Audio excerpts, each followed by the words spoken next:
I've been zoning, I've been zoning.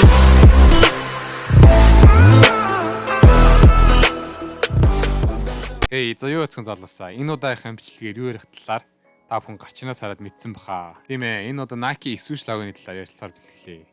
Өнөөдөр дэлхийн хаанч аль ч насныхын энэхүү Swoosh логог хараад Nike гэж хэлэх байхаа. Nike дэлхийд спортын хувцасны зах зээлийг эзлэн салбар салбарын шилдэг тамирчид энэхүү брэнд хамааралтай байна. Жишээ нь Michael Jordan, LeBron James, Cristiano Ronaldo гэх мэтчлэн.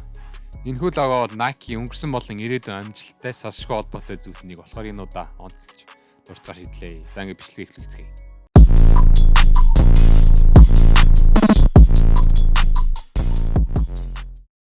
Nike үндсэн Oregon их сургуулийн багш Bill Bowerman болон Phil Knight нар юм аа. Тэд 1964 оны 1 сард Blue Ribbon спортыг байгуулж, Японы Onitsuka Tiger брендийн гутлыг Америкт оруулж зардаг байжээ.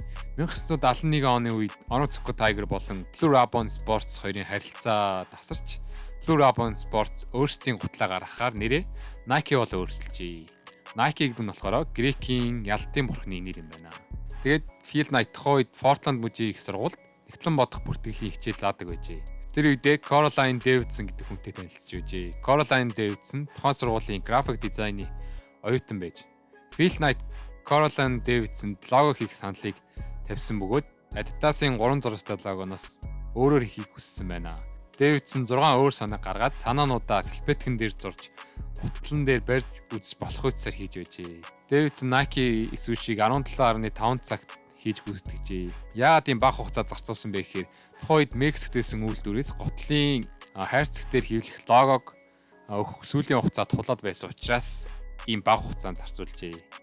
Тэгээд заримдаа ямар нэг тулгаа хийчихээр гоё болчихдаг шиг гоё болчих юм шиг байна. Тэгээд Phil Knight тухайн үедээ Davidson-д ажлын үс гэж $35 хүч байсан бол удаан хугацааны дараа буюу 1983 оны 9 сард Nike компани Swoosh логог албан ёсны логого болгоход Phil Knight Davidson-д алтан Swoosh-тэй алмазан шигтгэдэг бүүж болон Nike-ийн 500 ширхэг хувьцааг өгчээ.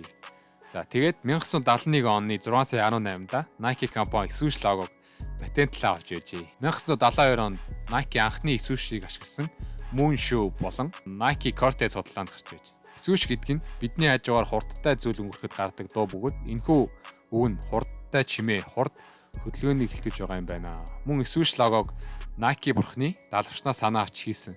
Түүний даалгавч нь тулдааны талбар руу явж байгаа дайчдад уран зориг эрч хүчийг авчирдаг гэж ярьдаг юм байна. Мөн алдартай брэнд болох Just Do It нь 1988 онд анх ашиглагдаж эхэлжээ. 20 дугаар зууны топ 5 өрөө үгний нэгээр шалгарч байсан энэхүү үг нь сурал алуурчны сүүлийн үгнээс санаа авч хийж байжээ. 1977 онд хоёр эрэгтэйг хулгайлан алсан Gary Gilmore-ыг цаазаар авах юмд Gary Gilmore Let's Do It буюу үүнийг хийцгээе гэж хэлсэн нь энэ үгний санаа болж байжээ. За өнгөрсөн хугацаанд Nike Swoosh лого олон график дизайн фондоор солигдож байсан ч Swoosh хэврээл байна. Сүүлийн үед Nike компани Swoosh-ээр их тоглолт хийж байгаа харагдаж байна. Travis Scott Air Jordan 1 дээр буруу харсан Swoosh, Nike Air Max Plus болон Air Force 1 дээр авагддаг Swoosh, Air Jordan 1 Mid Fearless гэх мэтчлэр Jewel Swoosh, Nike SB Dunk Low дээр 3T Swoosh, сүүлийн үед давхар Swoosh-тэй хувцснууд гарч байгаа. За ингээ өнөөдрийн бэлтгэсэн мэдээлэл ерөнхийдөө дуслаа. Таалагдсан бол subscribe болон like дараарай.